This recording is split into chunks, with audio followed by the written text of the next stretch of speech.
Bueno, bienvenidos a un nuevo episodio de Voces, el podcast de Silver Lab. Yo soy Alejandra Bicocchi y hoy tengo una invitada súper especial porque la conozco hace más de 20 años. Trabajamos juntas en la misma empresa, ella con un puesto más alto que el mío y siempre con una grandeza, una simpleza, una amorosidad y una cercanía que muy pocas personas tenían. La llamé hace un par de semanas para que viniera a acompañarme hoy y enseguida dijo que sí. Así que eso es todo, la presento, ella es Adela Sáez Cavia. Bienvenida. ¿Cómo estás, Ale? Un gusto verte de nuevo. Un gusto vernos de nuevo, Ade. Exacto. Bueno, la quiero presentar ahora formalmente porque tiene una trayectoria educativa muy extensa. Ella es licenciada en Ciencias Políticas, es coach, docente, formadora, especialista en inteligencia emocional y resiliencia y neurociencias aplicadas al aprendizaje de adultos. Tiene 2 maestrías, múltiples especializaciones y está terminando el doctorado en psicología. Ade, lo primero preguntarte si siempre fuiste así de curiosa, de inquieta, ¿de dónde surgió todo esto? Que es larguísimo. Sí. Bueno, sí, la verdad que sí. Si tuviera que definirme con una palabra, creo que curiosa me define muy bien.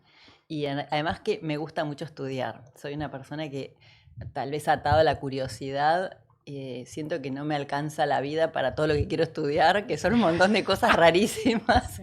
entre las cuales algunas tienen mucha consistencia con lo que fui desarrollando laboralmente, pero otras son cosas que, bueno, solo porque tengo muchos intereses y bueno, y quiero ir resolviéndolos, ¿no? Como incluso me pasa que viajo a un lugar, investigo un montón, leo sobre ese lugar, leo la historia, no sé, la Sí. música, me interesa mucho como también desde el punto de vista cultural, así que sí, mi Siempre. curiosidad es agotadora, te Es diría. agotadora. Recién cuando llegaste me decías, que eso fue gracioso, me decías que hay cosas que no están en esta lista, pero que las estudiaste igual, Sí, sí, porque bueno, incansable. también porque a lo largo de mi recorrido laboral, que siempre en todas las cosas en las que amé todo lo que hice a nivel Mm, laboral, siempre, mm. realmente he sido una privilegiada o bueno, fui encontrando y hice cosas dentro de más o menos lo mismo, pero muy diversas y también como en esta línea de que me gusta mucho estudiar y me gusta ser como muy profesional con los temas que trato, ¿no? Entonces hay temas que estudié años atrás que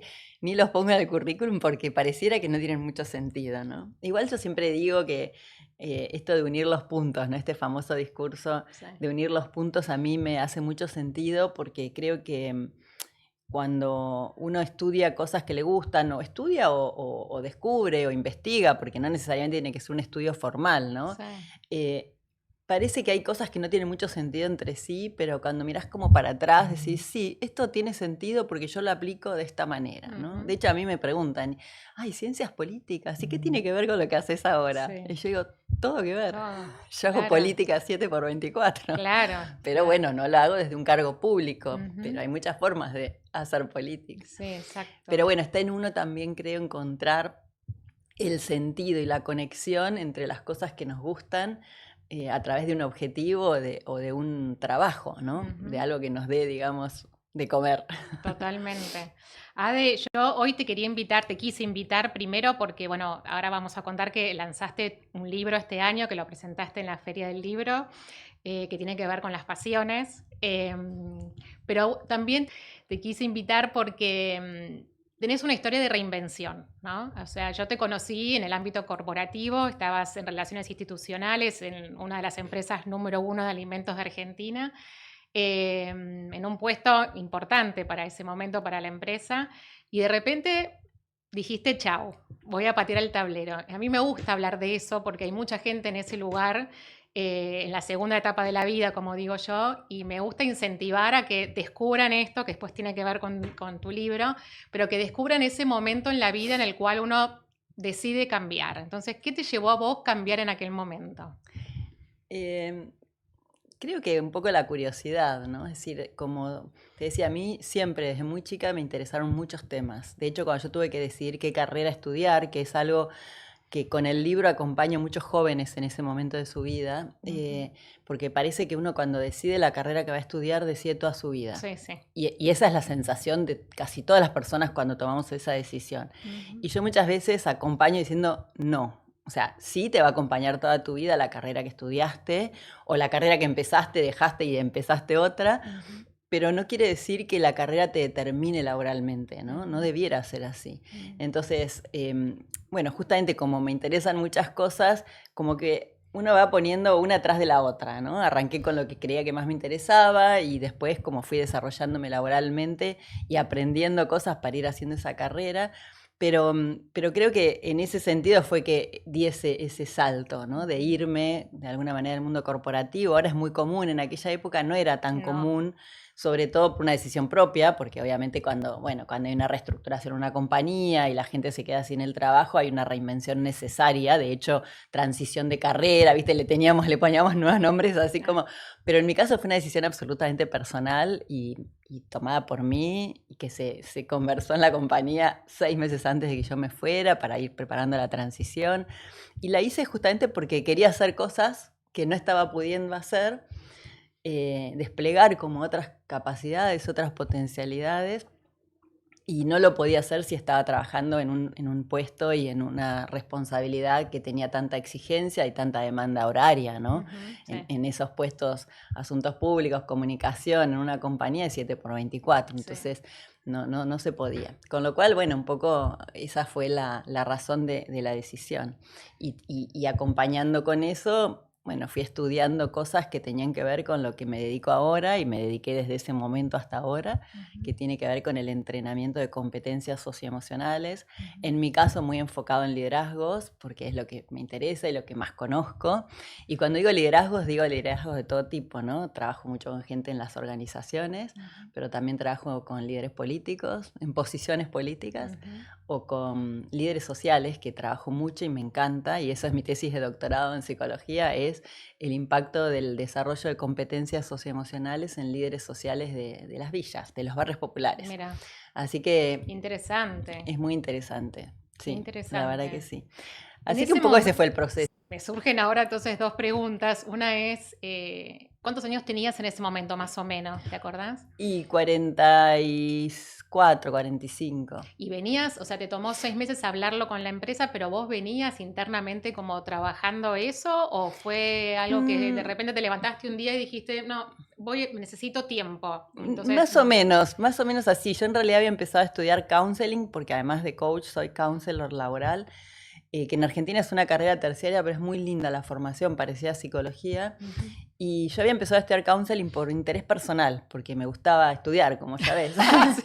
Entonces, y nunca pensé que iba a trabajar luego de algo de eso. Y cuando estaba terminando la carrera, bueno, 6 meses antes, yo dije, esto me encanta, ¿no? Esto tiene una salida laboral.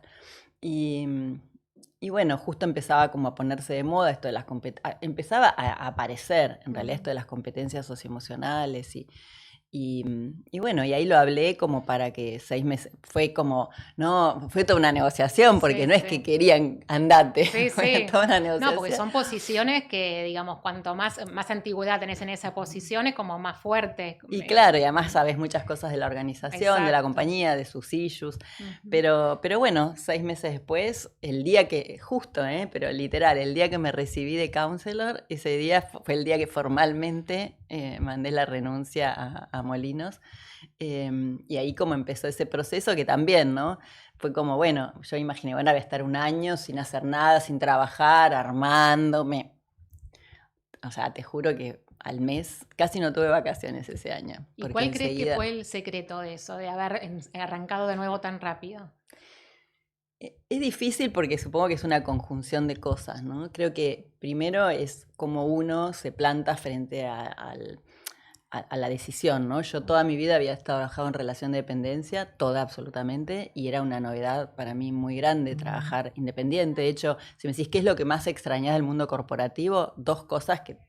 Una, los equipos, es decir, que siempre estás rodeada de mucha gente. En mi trabajo ahora tengo un equipo, pero es mucho más solitario. Entonces los equipos, siempre tenías a alguien a quien preguntarle, con quien challengear una idea, siempre. Y lo otro que extraño es a la gente de IT. O sea, la gente de tipo, alguien que me venga a arreglar esta computadora, que la impresora no sé qué. Es una tontería, pero viste esos beneficios que uno tiene en el mundo corporativo, después hay otras cosas, pero esas siempre las digo medio en broma, pero es así. Entonces creo que hay una actitud de uno, decir, bueno, me interesa como empezar este camino. También la tranquilidad de no ponerse demasiado ansioso, porque una vez que uno trabajó muchas horas, muchos años de su vida, con una certeza económica, laboral, qué sé yo, de repente, bueno, a ver qué pasa, ¿no? Sí. Pero creo que si uno está calmo y confiando en sus recursos, y bueno, yo la verdad es que debo decir, de todos mis años corporativos, tenía mucha gente, muchos contactos y mucha gente cercana. No los llamaría contactos, los llamaría amigos, o sea, literal, mucha gente muy cercana. Entonces, bueno, se fue dando bastante pronto empezar a armar un proceso de trabajo, ¿no? Sí. Pero es todo el tiempo, ¿no? A diferencia de cuando estás en relación de dependencia, siempre estás como generando ideas, proponiendo cosas, además como adaptándote a las nuevas tendencias, porque es cambiante, todo el tiempo es un mercado que...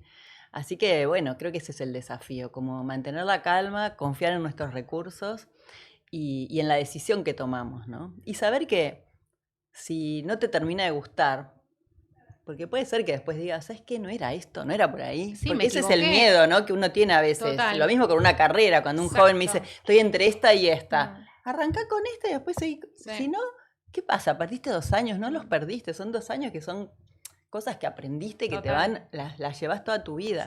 Entonces, lo mismo acá. Si no, obviamente, cuando uno tiene una posición muy firme, es más difícil por ahí volver a insertarte en el mercado laboral en relación de dependencia, pero si vos tenías un puesto más o menos importante, si tenías un prestigio y un reconocimiento, yo creo que podés volver a insertarte. Sí. No está mal equivocarse, ¿no? No, yo soy muy de, bueno, probemos. Probar. Probemos porque, como en casa tenemos una frase que siempre le digo a mi hijo, ¿no? El no ya lo tenemos. Bueno, si no funciona, siempre podés como... Bueno, volver para atrás y decir, a ver, ¿qué quiero hacer ahora? Yo lo digo desde mi lugar de privilegio, ¿no? Que creo que en algún punto a vos te pasa lo mismo. Es un lugar de privilegio porque no dependo mes a mes, minuto a minuto de lo que gano para más o menos tener eso no lo tiene cualquiera, ¿no? Entonces siempre yo lo digo con el cuidado y el respeto de que hay personas que no tienen ese privilegio y que tienen que, bueno, buscar el mango todos los días, ¿no? Entonces, sabiendo eso, bueno, lo demás hay mucho de actitud y de nuevo, de confiar en los recursos que uno tiene, ¿no? Que tiene muchos más de los que a veces sos consciente. Sí. Totalmente. Yo tengo otra frase que es que la confianza se hace haciendo, ¿viste? Totalmente. Se construye haciendo. Entonces, no hay que esperar el momento indicado. Totalmente. Es como en general casi cualquier... Lo mismo, ¿viste? Pasa con la felicidad, la palabra esa yo siempre le tengo así como mucho... Pero esperar a tener esto para... No, o sea, es lo que vas haciendo mientras lo vas haciendo, ¿no? Y lo mismo con esto, ¿no? Con una carrera laboral o con un emprendimiento personal o un emprendimiento que a lo mejor involucra a más personas, porque en mi caso es bastante pequeño en cuanto a equipo, pero bueno, hay otras personas que montan todo un emprendimiento con un montón de gente, que tienen muchas más responsabilidades, ¿no? Pero creo que es eso, la confianza y eso de saber que te equivocás y bueno, qué sé yo, volvés a arrancar. También es importante como estar muy atento, te equivocás, o sea, vos te vas dando cuenta, como uno va, que es parte de lo que yo trabajo, ¿no? Estar en contacto con uno mismo, con nuestras emociones, con nuestra corporalidad, con lo que el cuerpo te va diciendo, y no esperar a que ya sea un no rotundo y un desastre, un fracaso total. Son cosas que creo uno puede ir notando, ir percibiendo en uno mismo, y también en el feedback que va recibiendo de los demás, de los clientes, de la gente con la que trabajás. Y como para ir haciendo los ajustes, ¿no? Yo creo que cuando hablamos del error, a veces son errores rotundos, pero antes de que eso suceda siempre tenemos como indicadores que podemos ir como, a ver, ¿es por acá o es por acá? Probando. Claro, y también viendo qué tanto uno quiere crecer, qué tanto uno quiere arriesgar, y eso yo creo que es respetable, ¿no? Como te digo, hay personas que se van del mundo corporativo y montan una empresa gigantesca. Y bueno, y el argentino tiene ese espíritu emprendedor por naturaleza, ¿no? Entonces, bueno, creo que en algún punto, aún los que venimos del mundo muy corporativo, tenemos ese espíritu emprendedor muy involucrado, Sí, pero no lo sabemos. No es como que, sí. bueno, como siempre estuviste inserto en, no sé, yo soy de tal organización, ¿viste? ¿Cuánta gente cuando Esos se títulos, define, claro. soy Juancito de tal empresa? Sí, Ok, a ver, sí. corre la empresa. Sí, totalmente. Entonces, te quiero preguntar ahora, un poco metiéndonos más en tu libro. Lo leí, pero no todo, debo confesar. Pero habiendo, digamos, incursionado en tantas carreras y facetas, digamos, de lo que estuviste estudiando, ¿pudiste llegar a descubrir cuál es tu vocación o no? Sí, O tu yo, pasión, claro, digamos. mi pasión, yo creo que un poco en el libro lo que intenta como expresar es que primero que la pasión, lo que nos apasiona, lo que nos entusiasma, va cambiando a lo largo de la vida. Hay algunas personas que lo descubren desde muy jóvenes y lo llevan hasta el último día de su vida y esa es su pasión y la tienen clarísima y son las que pueden decir esta frase que para mí es nefasta, que es encuentra tu pasión y no tendrás que trabajar ni un solo día de tu vida. Que es como yo digo, el libro está hecho en contra de En esa frase que yo contra, la he sí. usado, porque yo, Sí. como te dije, yo siempre fui muy feliz trabajando en lo que trabajaba. Pero básicamente creo que es una búsqueda. Sí. Lo que nos apasiona es una búsqueda y es una búsqueda que a veces de nuevo aparece con más claridad y otras veces la vas como encontrando en el camino, ¿no? Ujú. Y también a veces son cosas muy concretas y a veces son cosas como más abstractas, ¿no?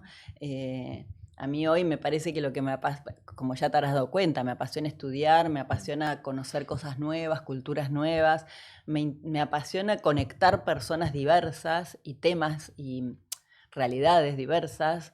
Entonces eso es como, bueno, ¿y cuál es la pasión ahí, no?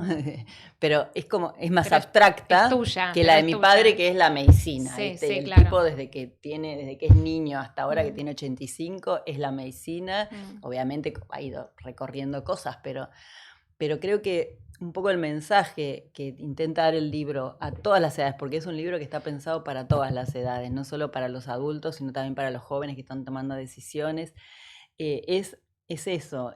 Si no sentís que tenés algo que es una pasión así arrasadora, se trata de buscar, ¿no? mm, Un joven me dijo una vez, mi pasión, decidí que mi pasión va a ser la búsqueda, mm. porque se había criado en una familia donde todos tenían una pasión clarísima, ¿viste? Entonces él era el no Sí, apasionado. sí, sí. Entonces, bueno, que su pasión iba a ser la búsqueda. Mm, Y yo creo que en este mundo que ha cambiado tanto y que hay como, por un lado, tanta oferta, ¿no? Hay tanta oferta de cosas, pero a la vez esa oferta que parece mayor libertad tiende a también a angustiarnos más, ¿no? Porque el famoso FOMO, es decir, estoy bueno, acá, pero me estoy perdiendo todo lo que está pasando mm, acá. mm, Quiero estudiar esto, pero ¿y qué pasa cuando...?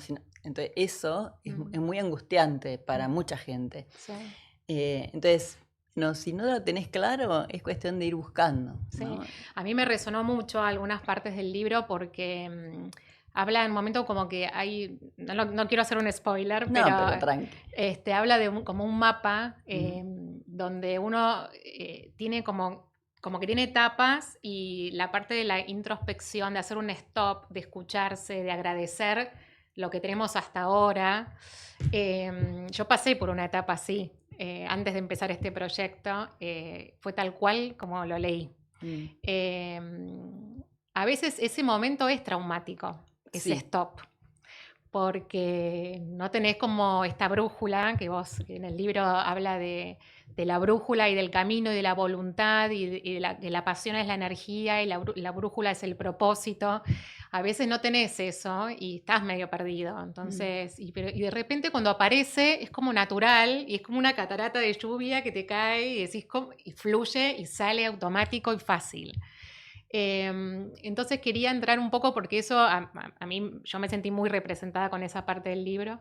Pero quiero hablar ahora de los mayores de 50, ¿viste? Que por ahí están en esa etapa y están más grandes que estos jóvenes con los que vos por ahí hablás. que es difícil no encontrar esa brújula a esa edad, porque uno se puede llegar a poner ansioso, decir, bueno, ¿y ahora? Y me quedan muchísimos años todavía, porque hoy la esperanza de vida es más larga. Nosotros incentivamos mucho a buscar adentro, a reinventarse, a buscar esta pasión, buscar una segunda identidad, de soltar mandatos. O sea, vos ya fuiste médico, por ahí no querés más, y está bien. Y si por ahí te equivocaste, como decías vos, está bien equivocarse. Si tuvieras a alguien enfrente, digamos, que está en ese momento, ¿cómo harías para ayudarlo, digamos, a que dé ese primer paso, digamos? Claro. Bueno, primero explicando muy brevemente que la palabra pasión, en realidad el origen, porque para nosotros, sobre todo los latinos y los argentinos en particular, la palabra pasión es lo que nos mueve. Está conectado directamente al motor y somos justamente muy apasionados. Sí. Pero la palabra pasión en su origen viene de patos, que es dolor, sufrimiento. Entonces es una palabra que para mí resume mucho estos procesos de búsqueda. Sí. No están exentos de sufrimiento, no están exentos de angustia. Seas joven o tengas 57 o 60 y te acabas de jubilar y decís, ¿y ahora qué? Me quedan 30 años de mi vida, ¿qué voy a hacer? Porque no me voy a morir como un hongo ahí mirando tele. Entonces, en cualquier edad, atravesarlo implica justamente estar en calma, saber que va a haber angustias, que va a haber ansiedades, que no va a haber claridad, a lo mejor sí, pero no siempre, y cuando no hay claridad es esto, ¿no? Ir probando cosas, ir viendo. A mí me gustaba esto, de hecho el libro habla, en esto que vos decís, ¿no? Tiene una parte teórica como muy fundamentada, pero tiene mucho ejercicio, mucha, a ver vos cómo lo viviste. Habla mucho de los mandatos el libro, porque justamente creo que, sobre todo la reinvención, o sea, lo que vos llamás reinvención, es decir, a partir de los 50 decir, o antes, incluso ahora, sí, quiero hacer otras cosas, o no me queda más remedio, pero cuando hay una vocación, decir, es reconectar con cosas que a lo mejor nos gustaban muchísimo, pero no hicimos por mandatos, o no hicimos porque no era lo que daba plata, o cuántas veces, todavía pasa, pero ahora no tanto, en mi edad, la primera pregunta que me hicieron mis amorosos padres cuando dije que estudiar ciencias políticas es de qué vas a vivir. Pero 2 segundos después me dijeron, bancamos. Sí. No lo dijeron así igual, pero te acompañamos. Y hasta hoy mis padres siempre dicen, ¿no? Hay que bancar lo que los chicos quieran estudiar porque si están contentos, ¿no? Ahora, claro, hay profesiones que son más difíciles porque, bueno, no quiere decir que necesariamente estás haciendo lo que te gusta, te va a ir bien económicamente o vas a ser un éxito rutilante, ¿viste? Entonces, hay que saber cómo medir como las expectativas y manejar las ansiedades. Y eso no es fácil. Y como vos decís, vos lo tuviste, te pasó y ahí hay que atravesarlo, ¿no? Y por eso el libro también habla mucho del universo emocional que nos toca cuando estamos atravesando esos procesos. Sí. Porque hay que validar lo que sentimos, hay que bancar, ¿no? Como decir, bueno, sí, no estamos en el mejor momento porque estás angustiada, porque no sale, porque no tenés claridad. Entonces ahí es donde justamente, donde menos hay que ponerse ansioso y perder el norte. Decir, bueno, a ver, ya va a aparecer. Y creo, esta es mi visión, obviamente habrá otros autores que dirán otras cosas, pero y no quedarte estancado, es decir, a ver, ir probando, ¿no? Por eso yo creo esto del error, hay que validarlo mucho, ¿no? Es decir, que el error es el aprendizaje, o sea, el error no existe como tal. Obviamente hay situaciones que producen como, digamos, tienen resultados que son muy complejos, no le quito importancia, pero si uno lo toma como proceso de aprendizaje, que al final la vida es eso, sí, proceso de aprendizaje, bueno, probablemente sea más interesante, ¿no? También en el libro hago mucho hincapié, por recién lo decías, en esto de la gratitud, de agradecer donde estamos hoy, ¿no? Porque a veces para iniciar esa búsqueda, si hoy tenés un trabajo que no es lo que más te gusta, pero necesitas trabajar, pues necesitas pagar las cuentas, bueno, dar las gracias por lo que tenés y también hacer esto que los americanos llaman job crafting, que es, bueno, este es el trabajo que tengo, ¿cómo le doy sentido al trabajo que tengo? Claro. ¿No? ¿Cómo lo moldeo, no? Claro, y cómo, porque al final está mucho en uno, ¿no? Es decir, esto que estoy haciendo, ¿qué sentido tiene? ¿Cómo le puedo generar valor generando impacto con lo que hago, ¿no? Y puede suceder en tareas muy de todo tipo, muy menores. De hecho, en el libro pongo ejemplos de cosas muy menores. O sea, no estás cambiando el mundo, estás haciendo una cosita. Pero igual podés hacer esta revalorización y decir, esto que yo hago es esto, ¿viste? Es esto. Y desde ahí te va a dar te va a aparecer y te va a venir como la energía, la fuerza, porque hace falta tener fuerza, fortaleza, para, arrancar con algo nuevo. Bueno, Ade, vos que nunca paraste de estudiar, quiero que fomentemos esto, incentivemos a que siempre es buen momento, ¿no? Uh-huh. Y nadie mejor que vos para decir esto, ¿no? Que tiene que ver con la reinvención, pero también tiene que ver con esto que por ahí es estudiar otra cosa, ¿no? Pero que te guste y que te llene. Y que tal vez no tenga que ver con tu pasión, pero es como que tiene que ver con algo de que te completa a vos como persona, ¿no? Uh-huh.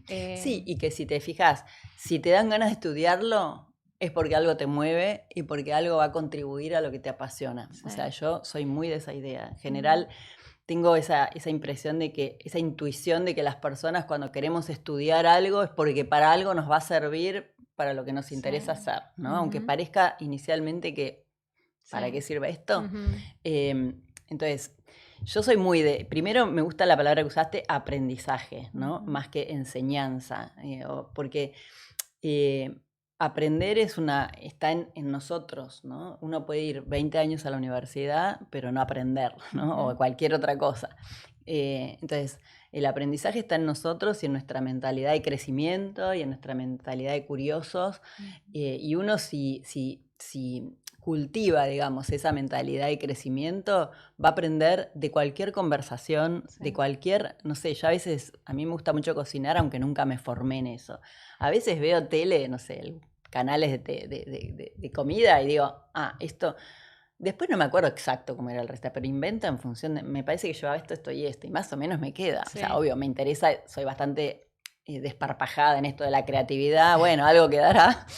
Pero creo que la mentalidad aprendiz tiene que ver con eso, ¿no? Con con la posibilidad de sentir que puedes aprender de cualquier situación, de cualquier persona, aun cuando, viste, yo trabajo mucho en el mundo de la educación y muchas veces trabajo con los docentes, con los educadores. La educación ha cambiado tanto, no es el educador acá, el alumno acá. No existe más eso. El alumno, incluso hay muchos lugares que está acá. ¿Por qué? Porque depende del tema, puede ser 10 veces más que un docente que está súper formado, pero por las tecnologías, por un montón de cosas. Entonces, decir, bueno, ¿cómo hacemos para intercambiar aprendizajes? ¿No? Y creo que uno puede realmente aprender de cualquier circunstancia, ¿no? Y como digo, a veces, obviamente, viajar es aprender, sí, pero si no tenés plata para viajar, puedes viajar a un pueblito que queda a 1 hora de Buenos Aires y vivís en Buenos Aires y, o sea, te quiero decir, a veces creemos que el aprendizaje se va a dar solo en cuanto invertimos dinero. Obviamente hay carreras y cosas que sí, pero no es imprescindible, ¿no? Yo creo que en esa mentalidad de descubrir, de la curiosidad y esto de la mentalidad de crecimiento, de decir, a ver, ¿qué más? ¿Qué puedo aprender? ¿No? No sé, para mí eso me da años de vida. Obvio que no sé si a todo el mundo, ¿no? El otro día veía un inglés que estaba viviendo en Buenos Aires y decía, ¿no? Algo que tienen los argentinos que a mí me deslumbró, dijo, es que no paran de aprender a lo largo de su vida. Y yo dije, no soy la única. Igual creo que siento que no soy claramente la única, ¿no? Y me pareció interesante porque es verdad que nos pasa eso a los argentinos, ¿no? Estás por ahí con gente grande y te dice, no, ahora estoy haciendo un curso pero desde crochet hasta... no sé, fotografía, que no es cosas que van a tener una utilidad. De hecho, el inglés te decía, en general nosotros estudiamos cosas para que nos sean útiles para el trabajo, pero los argentinos estudian cosas que les gustan. Claro, disfrutar estudiando. Hay un argentino que conozco que decía que está estudiando japonés. Yo conozco miles que están estudiando japonés, coreano, chino, pero no porque no es que se van a ir a vivir a Japón, es que les parece apasionante. Totalmente. Entonces, Sí. No sé, va por ahí. Está perfecto, estudiar no tiene edad. Así que, y te lleva, yo creo que en algún punto es como que te lleva a cuando eras joven, ¿viste? Por Volver a supuesto. sentarte, sea en un lugar, en un curso o enfrente de una compu, es como volver a empezar, es como que te trae nuevas vibras, digamos. Sí, sí, además conectás con gente nueva, Sí, distinta, que también sí. te genera entusiasmo, ¿no? Mm, Como inquietudes. sí. Eh, no sé, creo que estamos también en un momento en donde, del mundo, digamos, en donde esto es mucho más fácil, porque Ujú, puedes estudiar casi lo que quieras gratis, o sea, esa es la sí, realidad, sí. ¿no? Después, por supuesto, bueno, entras en detalle, pero y eso no pasaba No, siempre, no ha pasado no. siempre, ¿no? Entonces creo que es una oportunidad que, bueno, a lo largo de los años, más allá de la edad que tengamos, está bueno aprovechar. Bueno, entonces el libro de Adela se llama ¿Cuál es tu pasión? Así que vayan a buscarlo porque ayuda, está bueno, está bueno. Y Ade, quiero cerrar esta charla de hoy primero agradeciéndote por haber venido. Y segundo, cierro con una pregunta que hago últimamente y que la quiero seguir haciendo para desmitificar esto de que da vergüenza preguntar la edad. Entonces, Ade, ¿cuántos años tenés? Tengo 57 años. Perfecto. Ade, ¿qué estás haciendo hoy para no arrepentirte dentro de 10 años? Creo que todo lo que estoy haciendo, ¿no? Es más, si tuviera más tiempo estaría haciendo más cosas. De hecho, a veces me, me abruma mi energía y mi diversidad de intereses, Mm, pero creo que casi todo lo que estoy haciendo, ¿no? Trato de realmente organizarme para todo lo que me genera alguna inquietud, tratar de hacerlo. Y como hemos hablado, mucho tiene que ver con aprender cosas nuevas y sobre todo con conectar con personas diversas de distintos mundos. ¿No? A veces yo digo, me defino diciendo que hablo muchos idiomas, que no son inglés, francés, hablo algo, pero yo hablo idiomas de conexión con las mm. personas. O sea, yo me puedo hablar con vos, me puedo poner a hablar con un CEO de una compañía, incluso he trabajado con CEOs de compañías multinacionales, Sí, sí. y puedo hablar con una señora del barrio Mujica y en 2 minutos estar conectando con ella o en otro país. O sea, a mí me interesa mucho como encontrar esa sintonía con Mm. cada persona como para realmente conectar, ¿no? Entonces, no sé, creo que espero poder estar haciendo todo lo que y no arrepentirme de demasiado. Y si me arrepiento de algo, tal vez sea de no haber viajado lo suficiente, porque si Mm. dices, ay, esta Argentina, nunca Sí, sabes. sí, sí. Pero creo que espero no arrepentirme de no estar haciendo algo. No creo que te vayas a arrepentir, Ade. Bueno, te agradezco mucho. Gracias por venir A vos, un gusto. y nos vemos la próxima. Hasta luego.